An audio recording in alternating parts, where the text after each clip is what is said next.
Alright, good morning. Good morning po. Okay, please standing na tayo, okay? Okay, maaaring mo po tayo. So, ayan, once again, magandang umaga sa inyo lahat. Okay. Nice ko na ipakilala sa inyo ang aking sarili. Ako nga pala si Sheila Ortiz at ako ang magiging assessor na ikarap ito sa ating mechatronics LCD. Ayan. At nais ko sa inyo pakilala ang Diablo Testa. Ang magiging kasama ko sa ating observation, si Miss Keita Garcia. Palakpakan mo naman. So yan, good morning sa inyo. I'm from TESDA and ako ang mag-observe sa inyo during assessment. So sana ay may matutulad kayo. Ayan, Miss, the floor is yours. Thank you so much, Miss Keita Garcia. So bago lahat, ipapalaman ko sa inyo ang proseso ng ating magiging assessment. Una ay dadaan na tayo sa orientation. Pangalawa naman ay ang ating practical exam. At next naman ang ating feedback at ang inyong result ng inyong assessment. Naintindihan ko ba?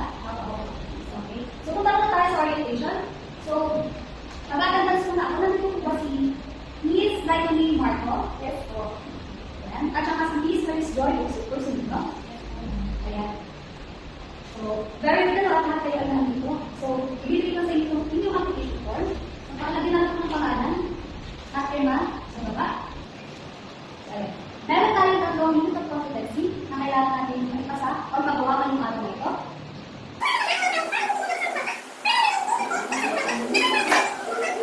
So, lahat ng yun ay kailangan ng maging or may ipasa in order para tayo ay maging competent dito sa mechatronics.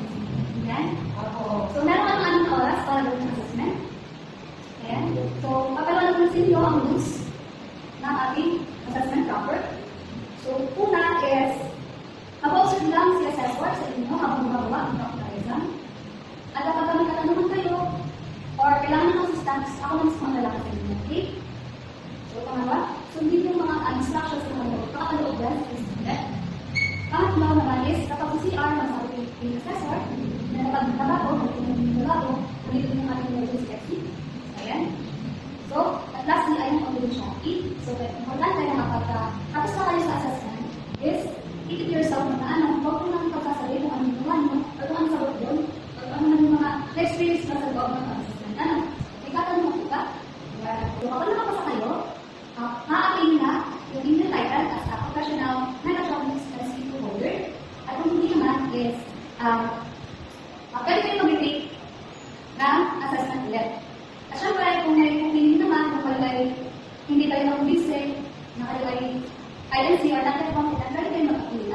So, kumuha na kayo ng applying form at dahil dito sa atin, at magkapag kayo ng mga, syempre, ng mga group of evidence. Naintindihan ko ba? Okay? Tayo ay tapusin na ngayon sa ating practical assessment. Ito tayo sa ating practical assessment. Ipapalawan ko sa inyo or i-review sa inyo yung tatlong assessment na mangyayari. Una ay written assessment. So, kapag tayo sa written assessment, ay makalimunin na agad sa ating practical assessment. Then, after naman nun, is ang ating oral assessment. Naintindihan ko ba?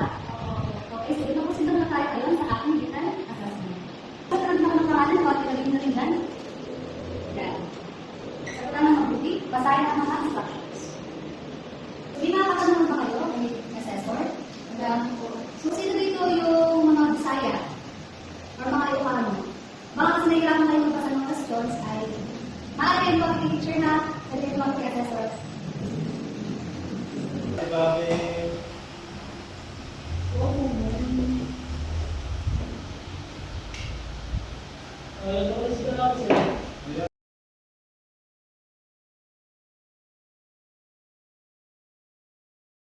Ayan, para sa ating assessment result, mais ko muna tawagin ng ating candidate number 1, si Miss Maris Joy Orsolino.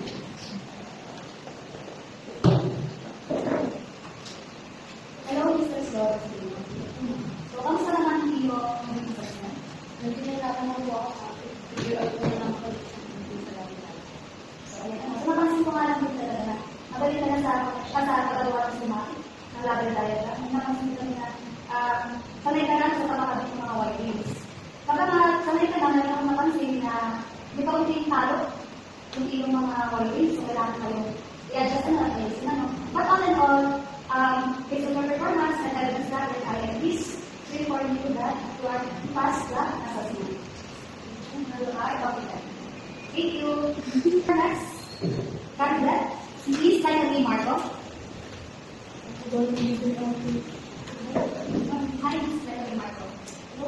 Ang sa akin yung assessment, nagkakanak po ako dahil sa mga hindi ko ulit ng mga. So, ayun ang napansin ko na medyo nahirapan ka sa paggagawa ng mga writing sa ating mga diagram. So, napansin ko rin dito na may mga hindi sinunod na mga instructions. So, bali, alam mo naman, kailangan sabihin, atas nila, asas ng nila, wala na makapagpapawala ng. So, ako magkakaroon ko at mga sabihin hindi ka kaya natin. Pero huwag mo muna pagkasaan na bali, pwede ka pa makipag-critique ng assessment. So, hindi ka nalagaan sa training ng assessment.